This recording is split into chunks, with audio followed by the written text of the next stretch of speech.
kyokufuna agenda okukwata office paka we tunafuna anasemberayo ddala nga president byaluŋŋamizza ekyo ndowooza we kituukidde wano kiwedde kuba yatuwa lwakuna era twamaze dda omusindikira amannya tulinda atuluŋŋamye kuba ebbaluwa yali kkiriya nti munsindikire mulabe tuluke tulabe so twamusindikidde amannya tulinda ndowooza olw'eggulu luno atuddemu so kati ekinkya mukirinde temumbuuza amannya gaani awobeera musezi mulinde bwe tunajjula buli omu ajja kikola ki ajja mulaba naye nga be bamu ku bantu be tulina era bannayuganda ng'abalala so we hope bagenda kukola omulimu omulungi. Tubafunye kubanga pulezidenti tugambye tunoonye ebyo byonna tujja bibategeeza nga tukoze eki ng'obudde butuuse. Muweze entuula zonna ez'olukiiko lwa State Council zibadde ziri mu nteekateeka nga mugamba nti mulinasooka kufuna. Of course kiba kya bugundi tekyeta batuule kuki kati twabagambye balindeko kubanga ne bubadde batuulirayo ng'olaba ebinankali bakubagana biki kabagira bakakkana namu katono wiiki ejja tujja tuddamu tutuule tulabe engeri gye banaatuula so tekirinaamu gundi kibadde ne kijja nakuba nakya butaliimu batuula kuki basooke balindeko tumalirize batuleke tubawe kye baagala. Of course amannya 3 gokka for now tusobole okumaliriza tetwetaaga nnyo kinene so naye mpozi bino ebya Mwami Lukwago ndowooza yali badde afunye mbadde mmanyi nti obudde buno bujjamu omukisa asobole okuweereza bannakampala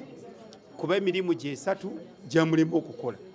Nze maze omwaka mulamba sinalabayo wange ku strategy gyaleese oba police nti yino egenda tuyamba okutambuza Kampala. Ennaku zino sikyamulaba bwayaniriza n'abagenyi kanso kuba gye emirimu gye 3 alina okugendanga mu kanso n'abawa alipoota kati bali mu kulwanagana na alipoota ya kanso so please mbadde musaba naye bannakampala ndowooza bwe budde nabo tumwejjeko olw'ensonga ebintu byayanga.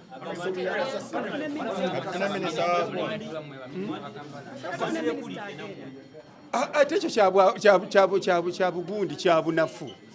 kubanga ensonga zino zo zituuse era baminisita bebazireese kati ensonga za kasasiro zo tuzikwataganyaako olwaleero tumaliriza n'abeeri ab'Ekatikolo ndowooza wiiki ejja nabo tujja kuba n'ekifo kyaffe ekipya kuba kati kyekisinza okuleeta obuzibu naye era mu buzibu bwonna abantu baffe bakyakola nebaza nnyo ttiimu ezisigadde nga zikola naddala abayonja ekibuga awamu ne basitaafu abalala nabagambye buli omu asigale ku mulimu gwe atayagala kukola hansegulire naye ateekemu resignation sijja kufukamirira muntu yenna ati jangu okole naye bano waliwo abalina feelings abalina simanyi biki mbw abamu bannakuwavu genda nze njagala kubeera n'abantu abanaakola ki abanaakola era bwe muteekanga nga wiiki ejja nga ate mulabye bangi bagenze kitegeeza bwe bantu ababadde awantu awakyamu mu budde obutuufu tusobole ofuna abantu abatuufu mu bifo ebituufu basikole bulungi so bw'oba owulira nga toyagala kukola nteeramu mangu ebbaluwayo nga sinaba kukola final handover ntegeere nti nfiiriddwa abantu 10 bonna mbafune bannayuganda bangi baagala okujja okuweereza gwakyali mu nnaku mu kusanyuka n'ekirala saagala kulaba abantu basanyuka ku street oba obusezi ate saagala nakulaba nakuwala wano tewali yafudde so mugende mukole